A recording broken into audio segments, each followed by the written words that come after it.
Je crois que je n'oublierai jamais cette nuit-là. Il faisait noir dans la maison. Un noir dense, presque pesant. Pas un bruit, à part le tic-tac régulier de l'horloge accrochée au mur derrière moi. J'étais là, assis sur le canapé du salon, complètement dans l'ombre. Invisible. Je ne faisais aucun bruit. J'attendais. Il était exactement 3h06 du matin quand j'ai entendu la clé tourner dans la serrure. Elle est rentrée doucement, entraînant les pieds, comme quelqu'un qui ne sait plus vraiment où il est.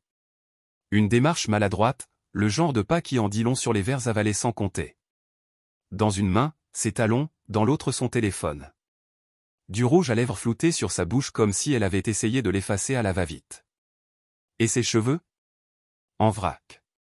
Comme après une soirée mouvementée. Sa veste glissait de son épaule, comme si elle ne lui appartenait plus. Claire. Elle a franchi le seuil comme si de rien n'était. Comme si je ne lui avais pas envoyé 3 messages un peu plus tôt dans la soirée. Le dernier avait reçu une réponse presque moqueuse, « T'inquiète, mon cœur, profite de ta soirée. Ne m'attends pas. » Et ensuite, plus rien. Silence total. Mais elle n'était pas silencieuse en rentrant. Elle riait doucement dans son téléphone, murmurait quelque chose que je n'ai pas compris, jusqu'à ce que l'écran s'éteigne net dès qu'elle a posé le pied dans l'entrée. Elle ne m'avait pas encore vu. Elle est passée à quelques mètres de moi, sans me remarquer, comme si j'étais un meuble de plus. Et tu sais ce qui m'a frappé en premier? Ce n'était pas la trahison. Pas même le mensonge. C'était l'indifférence. J'avais cessé d'exister dans son monde. Elle sentait le parfum. Pas le sien, pas celui que je lui ai offert à Noël. Non, un autre. Plus musqué, plus fort, entêtant, mélangé à la sueur et autre chose. J'ai préféré ne pas trop y penser. Je suis resté là, figé, pendant qu'elle retirait ses talons et se dirigeait vers le couloir. Et c'est là que j'ai allumé la lumière. Elle a sursauté. Viol. Comme si une détonation venait d'éclater. Elle s'est retournée d'un coup, et son regard a croisé le mien. Et à ce moment-là, j'ai vu. J'ai vu la vérité. La culpabilité. Immédiate. Écrasante. Mais elle s'est vite effacée, remplacée par ce masque qu'elle porte si bien. L'arrogance. Elle a serré son téléphone un peu plus fort et a lâché d'un ton sec. Eh bien, tu m'as fait peur, Louis. Je me suis levé. Lentement. Sans un mot plus haut que l'autre. Tu étais où? Elle a cligné des yeux. A réajusté ses cheveux. Silence. Puis. Avec les filles. Je te l'ai dit. Je me suis approché d'un pas. Tu m'as dit que tu allais chez Marion. Pour fêter son anniversaire. Et que tu rentrerais avant 1h. Elle a soupiré. Ce soupir-là, je le connais. Celui qui veut dire, tu fais une montagne de rien du tout. Oh, tu vas pas commencer à me fliquer maintenant. On a bu, on a ri. J'ai pas vu l'heure, désolé si, pour une fois, j'ai voulu m'amuser. Ce « pour une fois » m'a frappé comme un coup de poing dans l'estomac. Je n'ai pas bougé. J'ai juste sorti mon téléphone. Tu disais Marion, hein? Elle a posté une story à 00h11. En pyjama. Seule. Le masque a vacillé. Une fraction de seconde. Juste assez pour que je voie la panique derrière son faux calme. Elle est partie plus tôt. Je suis resté avec Julie. Encore un clic. Une autre story. Une autre vérité. Julie a posté à 1h30. Elle aussi, chez elle. Seule. Elle a serré les mâchoires. Puis, elle a lâché un petit rire nerveux. Tu passes ta vie à fouiller les réseaux de mes copines maintenant? Sérieusement? Elle a tenté de m'esquiver. J'ai bloqué le passage. J'ai vu les textos, Claire. Elle s'est figée. Quel texto? J'ai sorti son ancien téléphone. Celui qu'elle avait oublié dans son sac de sport. Elle ignorait sûrement qu'il synchronisait encore ses messages via le cloud. Je l'ai regardé droit dans les yeux. Et j'ai prononcé son prénom à lui. Celui que j'avais lu plus de 40 fois en une seule soirée. Mathieu. Elle n'a rien dit. Pas une défense. Pas un clignement. Juste ce regard. Et puis, elle a souri. Un sourire. presque méprisant. Et c'est là que tout a basculé. Ce sourire-là, il m'a détruit. Elle n'a pas pleuré. Elle n'a pas nié. Elle n'a même pas fait semblant d'avoir honte. Elle a juste souri, comme si elle me regardait enfin avec pitié. Comme si le pauvre petit Marie venait tout juste de comprendre ce que tout le monde savait déjà. Et le pire? Je n'ai même pas crié. Pas un mot plus fort que l'autre. Rien ne sortait. J'aurais préféré exploser. Hurler. Jeter quelque chose contre le mur. Mais non. Tout ce que j'ai ressenti, c'était un vide absolu. Comme si le sol sous mes pieds s'était effondré d'un coup. Elle a levé les sourcils, presque ennuyée. Bon, alors quoi? Tu vas faire une scène? Me foutre dehors? Comme si on était dans une salle de réunion. Comme si ce qu'elle venait de faire n'était pas la démolition complète de notre vie à deux. J'ai baissé les yeux. J'étais incapable de la regarder. Depuis combien de temps? Elle a roulé des yeux, agacée. Et alors? Qu'est-ce que ça change? C'était ça, sa réponse. Qu'est-ce que ça change? J'ai dû poser mon téléphone pour ne pas le briser entre mes doigts. Dis-moi. Claire. Dis-moi combien de temps. Elle a soufflé bruyamment, comme si elle s'ennuyait. Quelques mois.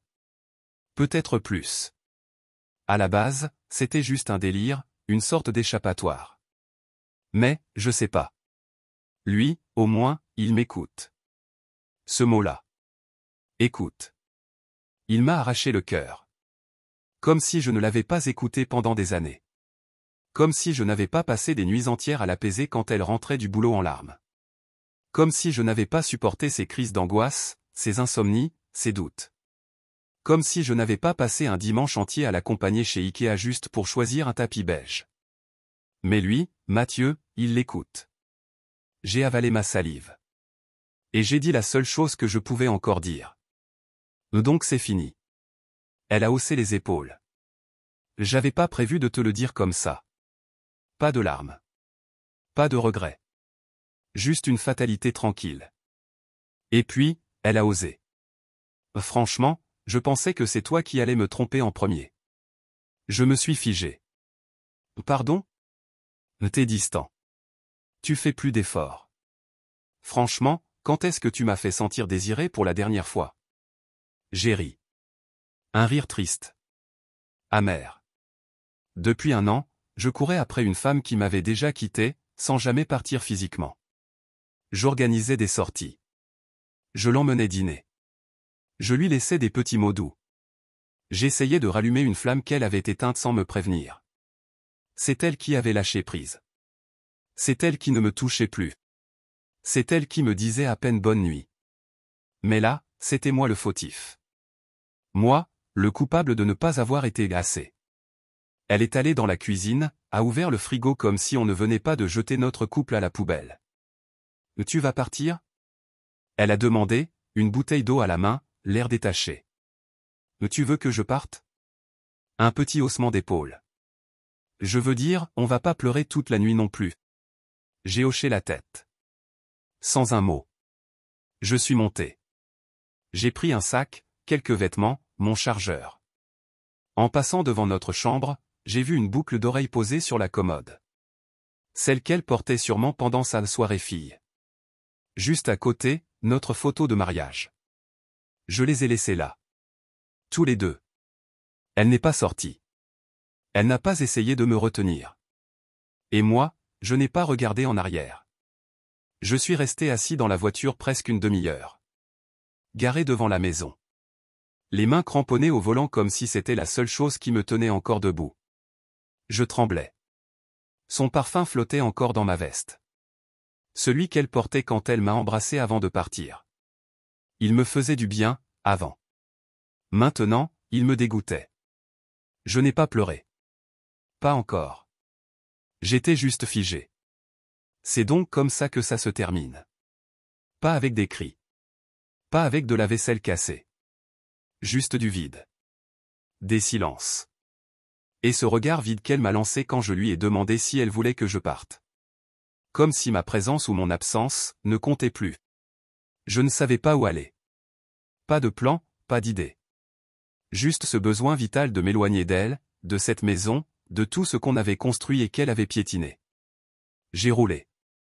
Je me suis retrouvé sur l'autoroute, direction la banlieue où vit mon frère, Antoine. 35 minutes de route dans le noir, avec le cœur en vrac et la tête pleine d'éclats de souvenirs. Je ne l'ai pas appelé. Je ne l'ai pas prévenu. J'ai juste débarqué avec mon sac de sport à la main, probablement l'air d'un homme qui venait de prendre un coup de massue en pleine poitrine. Il m'a ouvert la porte en short de sport et vieux pull, encore à moitié endormi. « Jules ? Qu'est-ce que tu fais là ?»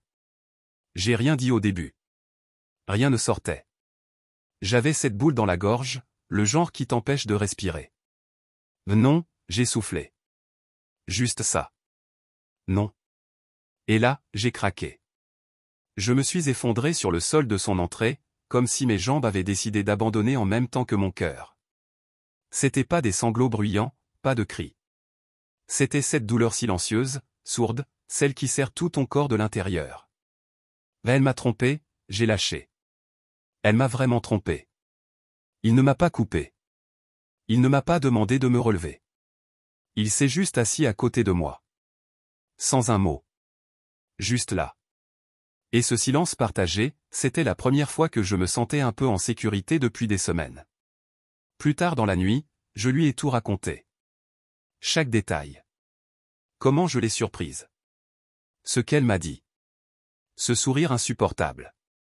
Le prénom de l'autre. Tout.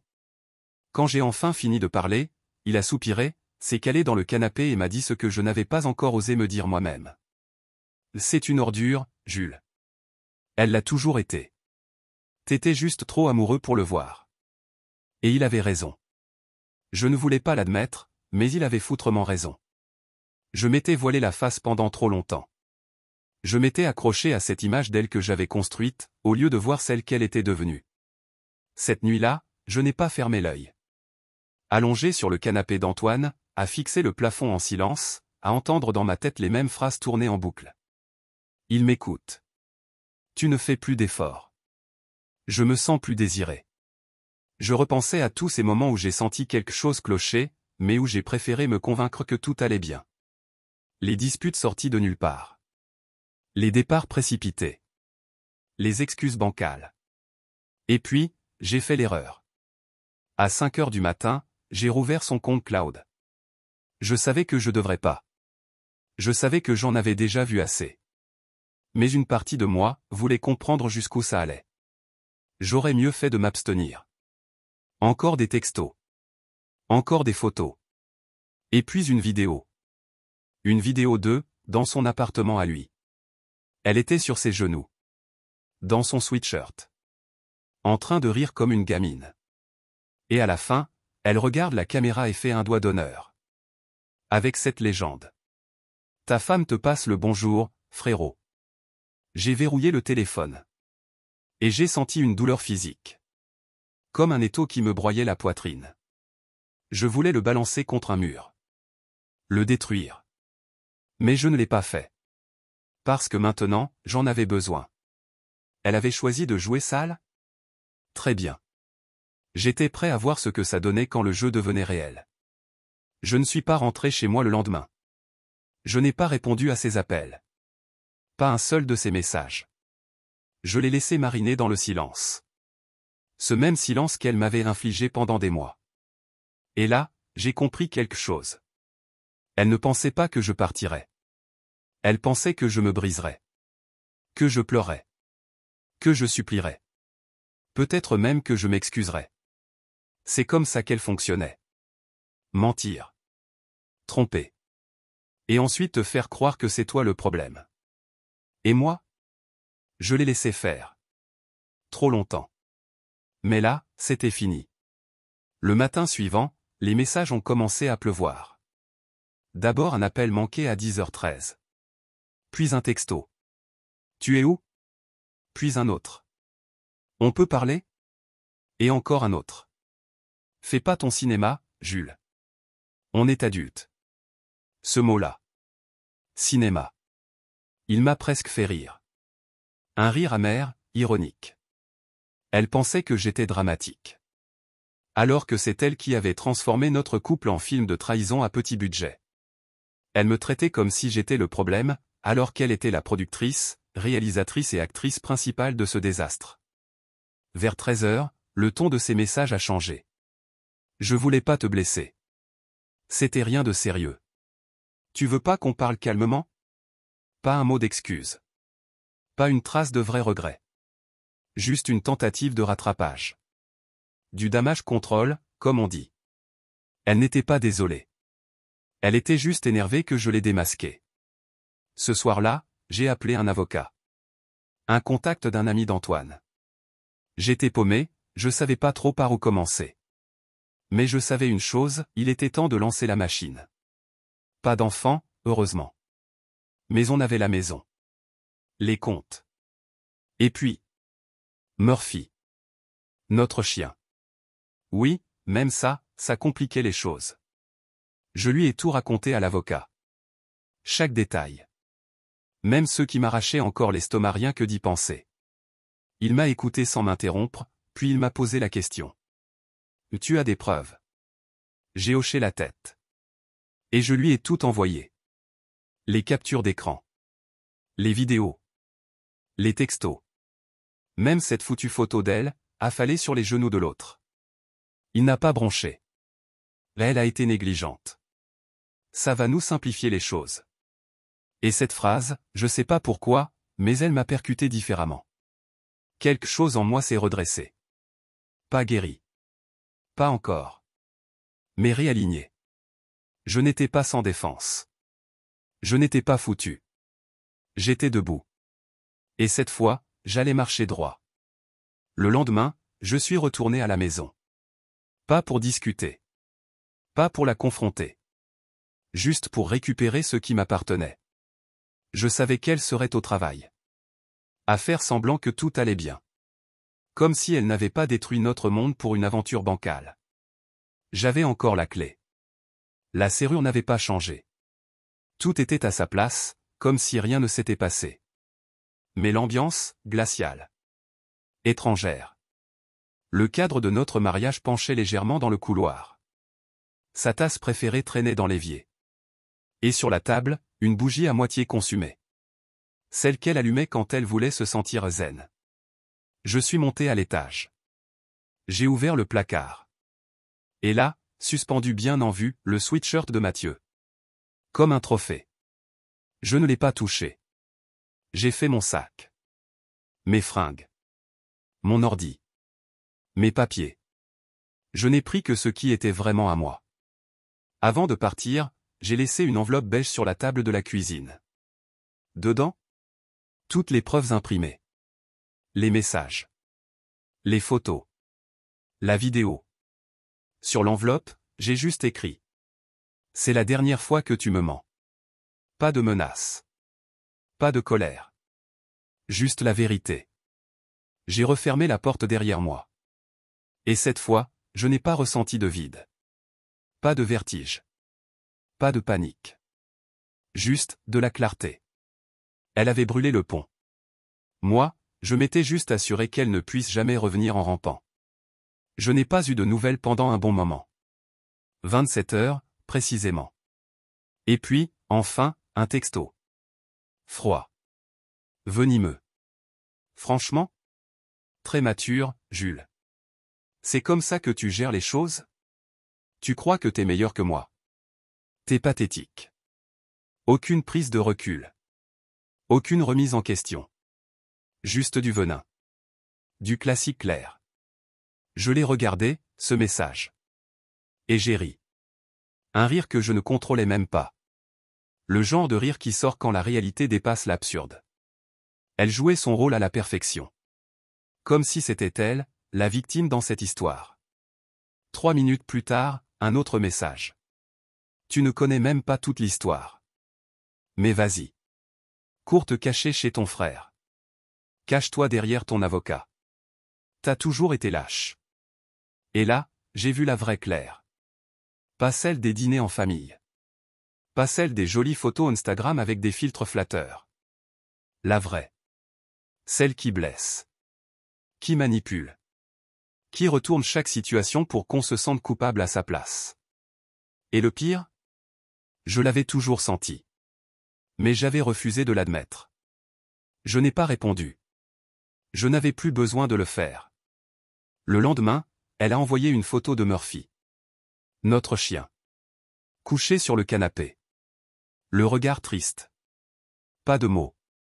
Juste l'image. Un coup bas, directement dans le ventre. Comme si elle voulait me rappeler ce que je perdais. Comme si elle ne l'avait pas utilisé pendant des années comme accessoire dans ses mises en scène de vie parfaite. Je n'ai pas tenu. J'ai appelé mon avocat. Il faut qu'on documente ça, j'ai dit. Elle commence à monter en pression. Gardez tout. Ne répondez à rien, m'a-t-il répondu. Et puis, il y a eu quelque chose d'inattendu. Un message Facebook. De Marion. Oui, Marion. Celle chez qui elle prétendait être cette fameuse nuit. On n'a jamais été très proches, elle et moi. Elle me trouvait sans doute trop simple, trop mari fidèle. Mais cette fois, sa voix avait changé. Son message disait simplement. Jules, je ne savais pas que c'était allé aussi loin. Je suis désolé. Je pensais que c'était juste une blague, un petit flirt. Je ne savais pas qu'elle te trahissait vraiment. Je n'ai pas répondu. Pas par colère. Mais parce que, je n'avais plus de place dans ma tête pour les gens qui se réveillent une fois que la maison est déjà en feu. Le soir même, Claire a fait ce que j'attendais depuis un moment. Elle a appelé. La première fois depuis mon départ. Je n'ai pas décroché. Puis elle a rappelé. Encore. Et encore. 4e appel. Message vocal. Jules, je sais même pas ce que tu veux. J'ai merdé, ok? Mais tu vas juste m'effacer? Tu crois que ça fait de toi quelqu'un de fort? T'es juste devenu froid. Encore ce mot. Froid. Mais non, Claire. Je n'étais pas froid. J'étais juste, terminé. Le dimanche suivant, elle a débarqué. Sans prévenir. Sans envoyer de message. Elle s'est juste pointée sur le pas de la porte comme si on allait prendre un café et faire semblant que rien ne s'était passé. Antoine et moi étions dans le garage. On a entendu frapper. Pas de sonnerie. Juste un toc-toc timide. Le genre de coup qu'on fait quand on n'est pas sûr d'être le bienvenu.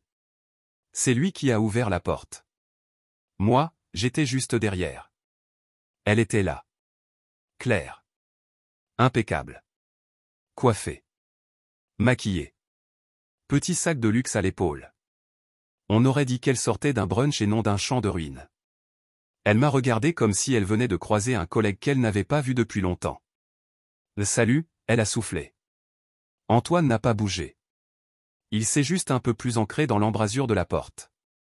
Elle a jeté un œil derrière lui, vers moi. Jules, on peut parler? Je n'ai rien dit. Mais j'ai hoché la tête. Et je suis sorti avec elle. On s'est retrouvés debout dans l'allée. Moi, sous le soleil. Elle, à l'ombre. Et ce contraste, c'était presque symbolique. Elle n'arrêtait pas de regarder partout, comme si elle cherchait un script. Un moyen de commencer. Une accroche. Un petit sourire nostalgique s'est dessiné sur ses lèvres, celui qu'elle utilisait quand elle voulait attendrir, séduire. Je suis pas venue pour me battre, dit-elle finalement. Alors pourquoi t'es là? Elle a baissé les yeux, puis les a relevés lentement. Pour expliquer. Pour essayer, je sais pas. Tu l'as déjà fait, Claire. Tu l'as utilisé pour m'insulter. Pour m'humilier. Pour me dire que j'étais lâche. Elle a cligné des yeux. Juste une seconde. Un petit tic au coin de sa bouche, comme si mes mots avaient eu un impact. J'étais en colère. Non, t'étais démasqué. Elle n'a rien répondu. Elle s'est refermée. Les bras croisés comme un bouclier. C'était pas censé aller aussi loin, murmura-t-elle. Mathieu, c'était pas censé devenir important. Claire, arrête. Elle a levé la tête. Ne raconte pas ça comme si c'était un accident. T'es pas tombé par hasard dans son lit. T'as pris des décisions. Encore et encore. Ses bras se sont resserrés. Sa mâchoire s'est crispée. T'étais pas parfait non plus, Jules. Et voilà. Le joker qu'elle gardait dans sa manche. J'ai ri. Un rire calme. Fatigué. Ah. Donc c'est là qu'on en est. J'ai pas couché avec quelqu'un d'autre, Claire. J'ai pas menti pendant des mois. C'est toi qui t'es éloigné. C'est toi qui as disparu. Tu bossais tout le temps, elle cracha. T'étais tout le temps crevé. Absent. Comme si j'existais plus. Je l'ai regardé. Vraiment regardé. Tu sais ce qui me fait le plus mal là-dedans? C'est pas ce que t'as fait. C'est que t'es même pas désolé. T'es juste en colère de ne plus avoir le contrôle. Elle n'a pas nié. Pas cette fois. Elle est restée figée. Je t'ai tout donné. Mon attention. Ma loyauté. Mes heures. Mon amour. Et toi, t'as tout ça, pour finir dans les bras d'un vendeur en contrat précaire avec un sweat douteux. Son visage s'est durci. Tu crois que t'es meilleur que moi? Non, j'ai simplement toujours été meilleur que la manière dont tu m'as traité. Elle a reculé d'un pas frappé. Mais sans rien dire. Je t'aimais, Jules, dit-elle enfin, la voix brisée. Non. Tu aimais être adoré. Et je suis parti. Je n'ai pas claqué la porte. Pas crié. J'ai juste tourné les talons et rejoint le garage. Antoine m'a regardé, mais n'a rien dit. Il savait. De la fenêtre, je l'ai vu s'asseoir dans sa voiture. Elle est restée là un long moment, les mains sur le volant. Figée. Peut-être qu'elle pleurait. Peut-être qu'elle écrivait déjà une version réécrite de l'histoire où c'était moi le monstre. Mais moi, je m'en fichais. La vérité, elle, était déjà partie avec moi. Les jours suivants ont été calmes. Trop calmes. Le genre de calme qui vibre, qui grince, qui prépare une tempête. Et elle est arrivée. Un mardi après-midi. Antoine est entré dans le salon, téléphone à la main. Tu dois voir ça. C'était son Facebook. Une photo d'elle et de Murphy. Sur le canapé. La tête de notre chien appuyée contre elle. Filtre doux. Yeux tristes. Légende? Parfois, ceux en qui tu as le plus confiance sont ceux qui te brisent sans prévenir. J'essaie de rester forte. Et un petit cœur brisé en émoji. J'ai cru vomir. Des centaines de likes. Des dizaines de commentaires. T'es trop forte. Il ne te méritait pas. Murphy a toujours eu l'air malheureux. J'ai dû poser le téléphone et sortir prendre l'air. Elle ne racontait pas seulement une autre histoire. Elle m'effaçait. Je n'étais plus l'homme qui avait passé 10 ans à l'aimer, à la soutenir, à l'accompagner. J'étais devenu le salaud froid qu'il avait abandonné. J'aurais pu tout balancer. Tout publier. Les preuves. Les vidéos. Mais non. Parce que le silence, c'était devenu ma force. Ce soir-là, j'ai rencontré à nouveau mon avocat.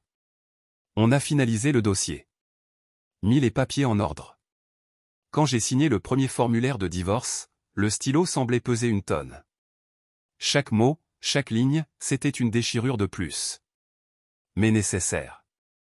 Et à la sortie du cabinet, en marchant seul dans la rue, j'ai réalisé quelque chose. Je n'étais plus cassé. J'étais libre. Elle ne m'a plus jamais recontacté après ça. Pas un message. Pas une lettre. Pas même un adieu. Et je crois que je sais pourquoi. Elle avait compris. J'étais sorti de son jeu. Il n'y avait plus rien à manipuler. Plus rien à récupérer. Une semaine plus tard, Antoine et moi avons trinqué dans un petit bar sans prétention. Il a levé son verre. À la survie. Et j'ai levé le mien. À ne plus jamais avancer les yeux fermés. Tu sais le plus fou? Je ne la déteste même pas. Je déteste ce qu'elle m'a fait. Je déteste à quel point ça a été facile pour elle. Je déteste que j'ai dû tout brûler pour retrouver ma dignité. Mais elle? C'est juste une personne cassée. Qui casse tout ce qu'elle touche. Et moi? Je suis juste un homme qui a enfin cessé de saigner pour quelqu'un qui n'a jamais su dire pardon. Si t'es en train de lire ça, si tu vis quelque chose de semblable. Arrête d'espérer qu'il ou elle redeviendra comme avant. Commence à voir ce qu'il ou elle est maintenant. Et si ça fait mal de regarder? Tourne-toi. Tu finiras par guérir. Tu respireras à nouveau. Et un jour, au réveil, tu ressentiras quelque chose de rare. La paix.